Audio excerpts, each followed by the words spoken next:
오늘 본문은 이방인에 대한 깊은 편견을 가지고 있었던 베드로가 새로운 깨달음을 얻고 고백하는 내용입니다. 말씀의 거울 앞에 우리를 비춰보면 우리 역시 무의식적으로 나와 비슷하고 결이 맞는 사람, 내 기준에 부합하는 사람들과 어울리는 것을 편하게 느낍니다. 세상의 만연한 생각은 다른 사람에게 피해를 주지 않는 한 내가 편하고 행복한 사람, 내 마음과 맞는 사람과 함께하는 것이 마땅하다고 말하죠. 따라서 나와 맞지 않는 사람과의 갈등을 피하고 심리적 거리를 두는 것이 세상이 제시하는 합리적인 방법입니다. 그런데 성경은 모든 사람을 차별하여 대하지 말라고 말씀합니다. 야고보서에도 그 말씀이 있고요. 그러나 우리 문화는 모든 사람에게 적용되는 절대적인 도덕적 진리가 없다고 얘기하죠. 옳고 그름은 각자가 정의한다고 주장하죠. 복음을 전해야 할 사명이 있는 우리는 이러한 세속의 방식에도 영향을 받고 살아갑니다. 그래서 우리도 이런 생각을 할 때가 있습니다. 저 사람은 복음을 듣기엔 너무 꽉 막혔어. 저 사람이 살아온 삶은 우리 크리스천과 너무 어울리지 않아. 우리 교회에 데려오면 민망할 거야. 이런 생각을 할 수도 있죠. 은연중에 마음의 선을 긋곤 합니다. 무의식적으로 사람들을 분류하고 선을 긋기 시작하면 그 선 밖으로 밀려난 복음을 들어야 할 비신자들이 그들에게 십자가의 구원이 얼마나 시급하고 절실히 필요한지 그 영적 갈급함을 우리가 느끼지 못하기도 하는 것이죠. 목요일에 이 내용에서 좀 더 다루겠습니다.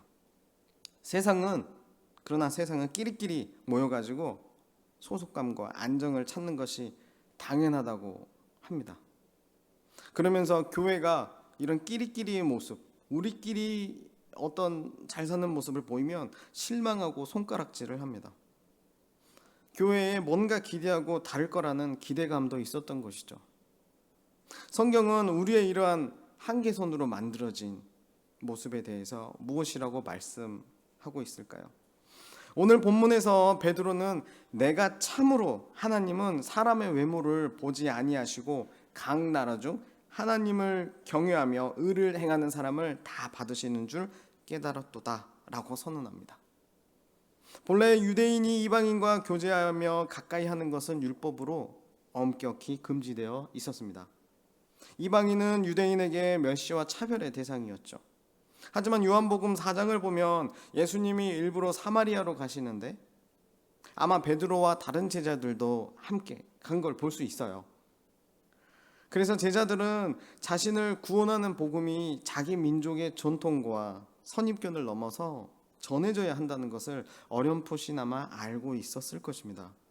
그런데 오늘 복음을 들은 대상은 이 고넬료는 이방인일 뿐만 아니라 현재 자기 유대 민족을 단단히 누르고 통치하고 괴롭게 하는 로마라는 나라의 백부장입니다.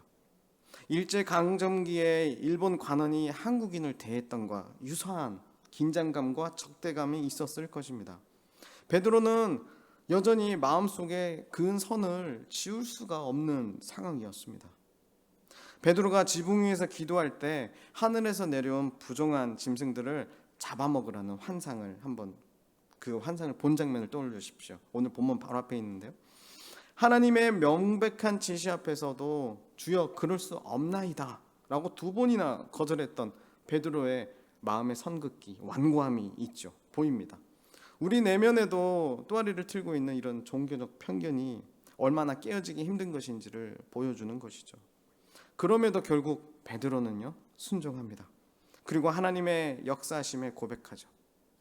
그래서 사도행전 10장 전체로 본다면 오늘 본문은 베드로 개인의 결단이 아니라 이방인 고넬료를 환대하시는 성령의 역사임을 드러낸다는 것이죠. 물론 동시에 유대주의에 갇혀있던 베드로 자신의 회심이기도 합니다. 그런 사건, 놀라운 사건이죠. 하나님은 고넬료를 만난 베드로에게 환상을 기억나게 하셨어요. 그리고 편견의 장벽을 허무시죠.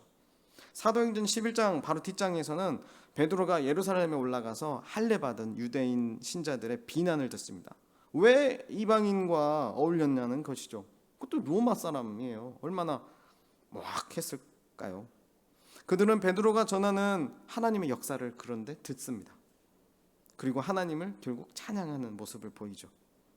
하나님의 구원 역사에 어떠한 차별도 없음을 먼저 믿은 자들에게 분명히 알려주시는 겁니다. 사도행전 말씀은요. 저도 하나님의 말씀을 따라 차별 없이 사역하시는 한 목사님을 알고 있습니다. 이번 휴가 중 저희 가정은 주일에 영암에 있는 대불산단에 있는 한 교회에서 예배드렸습니다. 일자리를 위해 이주해온 캄보디아, 네팔 사람들이 같이 그 지역에 살아가고 있었어요. 그 지역 사람들 중에 복음을 듣고 예수님을 아는 자들이 그들의 자녀들과 함께 예배하고 있었습니다. 우리처럼 전면에 있는 여기 모니터 화면에는 찬양 가수부터 설교 내용까지 한국어, 영어, 크메르어, 캄보디아어, 크메르어가 늘 같이 자막으로 송출되고 있었죠. 한국어와 크메르어 통역으로 선포되는 복음 메시지에 다 같이 아멘으로 답했습니다. 피부색과 생김새가 다른 우리였지만 믿는 자를 구원하시는 하나님을 한 목소리로 찬양하고 복음 앞에 아멘으로 한 목소리로 화답했습니다. 아프리카 선교사였던 우리 그 목사님은 큰 교회에서 사역하시는 것을 뒤로 하고 여러 가지 부족한 시설에서 사역하고 계셨습니다. 목사님은 주일 사역뿐만 아니라 평일에도 배고픈 나그네를 찾아가 환대하는 사역을 하십니다. 이방인들이 있는 곳을 일부러 찾아가십니다. 또 일하다 다친 이방인들을 돕는 사역도 하시죠.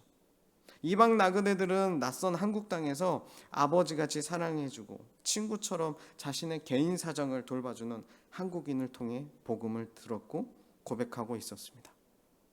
퍼주는 사역이고 목사님과의 관계를 배신하는 외국인 친구들도 많습니다. 도움만 받고 쓱 사라지고 아무런 연락도 없고. 알아도 속아주시며 사랑하시는 목사님은 목포대에 이미 외국인 예배 모임이 자리 잡게 하셨어요. 목포대는 또 외국인 학생들이 많거든요. 그리고 이제는 매주 나주통신대에 오고 계시더라고요. 어떻게 그러실까요? 영암 사모읍에서 나주까지 매주 오시는 목사님은 그 목사님이 품고 계신 말씀이 바로 우리가 주일날 받았던 말씀입니다. 가서 제자 삼는, 찾아가 그들을 사랑함으로 교제하고 제자 삼고 그들이 또 다른 외국인 친구들에게 복음을 전하는 것을 기대하시면서 매주 이 한국 여기 통신대까지 오셔서 복음의 씨앗을 심는 것이죠. 우리도 빛가람동에서 또 원도심에서 많은 이주민들을 만납니다.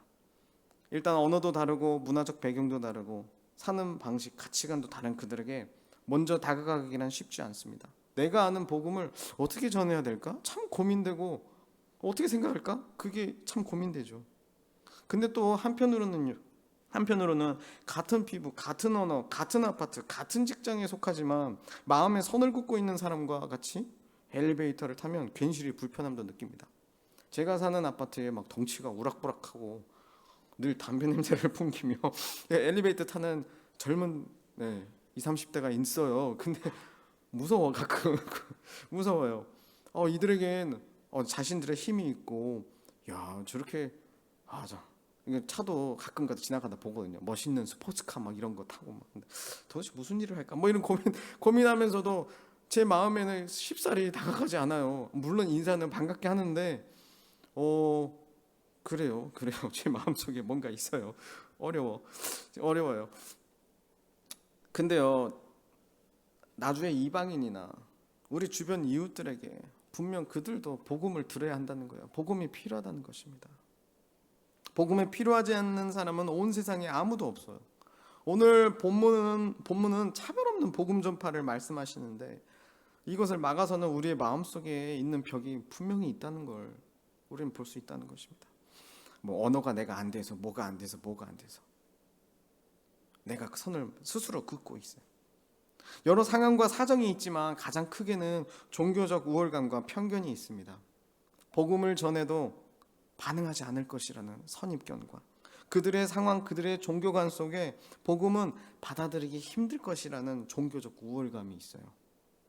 내 예상, 내 기준에 미치지 못하는 사람들을 마음속에서 슬며시 배제하며 복음의 대상을 내 잣대로 평가하고 거리두는 교만함이 우리 내면에 자리 잡고 있다는 것입니다.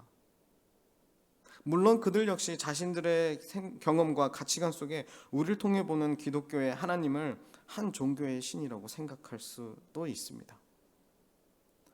그런데 고넬료 같이 어디선가 들었을 겁니다. 어떻게 듣지 않고 예수님이 누군지, 하나님이 누군지 알고 경외하며 기도할 수 있었겠어요? 누군가에게 들었고 고넬료는 반응했던 겁니다. 하지만 정확한 예수 그리스도의 그 구원의 복음, 십자가의 복음을 몰랐던 것 같아요. 그리고 성령님이 그들 가운데 오셔야 하는데 누군가 전해주고 말해주고 할 사람이 필요했던 것입니다. 그래서 하나님 베드로를 쓰시죠. 그리고 베드로는 처음엔 노였어요. 어떻게 보면 아니라고 생각했겠죠. 그러나 순종하며 나아갈 때 하나님은 그 벽을 허무십니다. 하나님은 모든 사람을 사실 이렇게 부르세요. 내 주변의 모든 사람을 하나님은 다 구원받기를 원하시죠. 우리는 근데 그 부르심의 문을 스스로 좁혀 버리고 있지 않은지 한번 보자는 겁니다. 오늘 말씀 통해서 주일 말씀의 땅끝은요 바로 우리 주변에도 있다는 거예요. 복음의 소리를 들을 수 없는 곳이 바로 땅끝입니다. 아무도 들려주지 않아요. 아무도 가지 않아요. 그곳이 땅끝이죠. 오늘 아침 다가가지 못했던 이들을 위해서 기도하고 우리 마음속 장벽을 하나님께 내어드리기 원합니다. 왜냐하면 우리에겐 이 견고한 장벽을 무너뜨리시고 구원의 복음을 완성하신 우리 주 예수 그리스도가 계시기 때문이죠. 내가 할 일은 아니에요. 예수님께서 해주실 겁니다. 예수님은 유대인과 이방인, 의인과 죄인을 가르던 답을 십자가에서 허무셨어요. 여기서도 예배하고 저기서도 예배. 사마리아인 여자가 묻잖아요. 어디서 예배해야 합니까? 예루살렘에서 드려야 된다고 하던데요. 여기서 드리면 어떻게 되죠? 뭐 이런 질문들과 복잡한 심정이 있었지만 이젠 그때 예수님께서 말씀하시죠.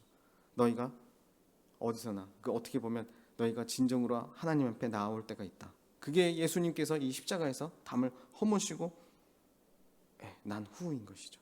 어디서나 우리는 하나님을 예배할 수 있는 자들이 된 것이죠. 직접 하나님이 우리 곁에 오셔서 어떤 성전에서 예배 받으시는 것이 아니라 우리가 있는 삶의 자리에서 그 땅끝에서 예배 받으시기 원하시기 때문이죠. 그 땅끝, 그 땅끝을 갈 수 있도록 우리 주님이 이미 일하셨다는 것입니다. 우리는 본래 하나님 나라에서 영원히 추방되어야 마땅할 죄인들이었다는 걸 잊지 마십시오.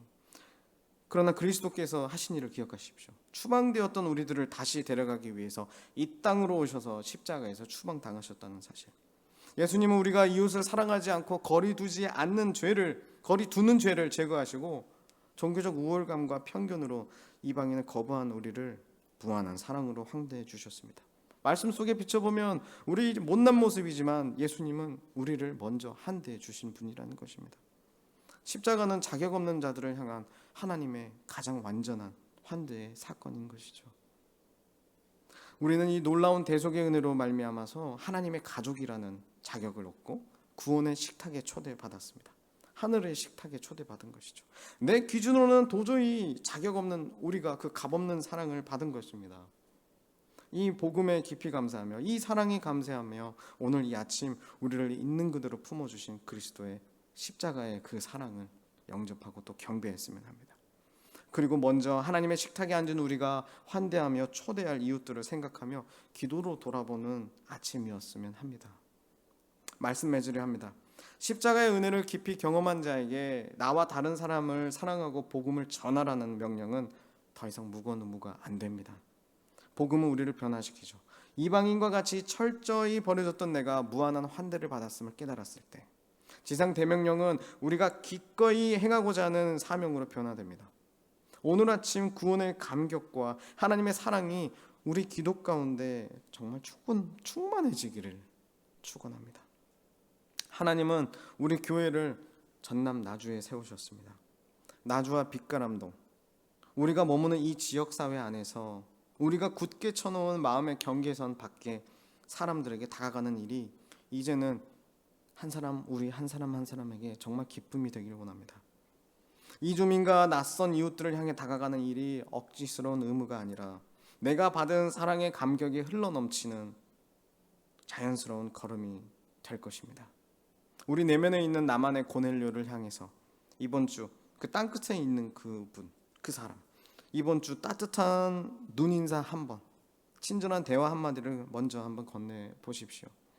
이웃을 향해 차별 없는 생명의 복음을 나누는 참된 환대의 증인으로 살아가기를 우리 하나님은 기대하고 계십니다. 또한 자신의 자녀들은 우리, 예수님을 따라가는 제자인 우리, 복음을 먼저 받은 우리를 내가 믿는다 생각하지만 그 하나님, 우리 하나님은 우리를 믿으시는 거예요. 나를 믿으시고 말씀하신 겁니다. 너무나 감사하고 대단하지 않으십니까, 우리 하나님? 내가 무엇이 간데 나를 믿으시고 말씀하시는 겁니다. 이 아침 그런 하나님을 더욱 깊이 만나는 기도 시간 되기를 원합니다.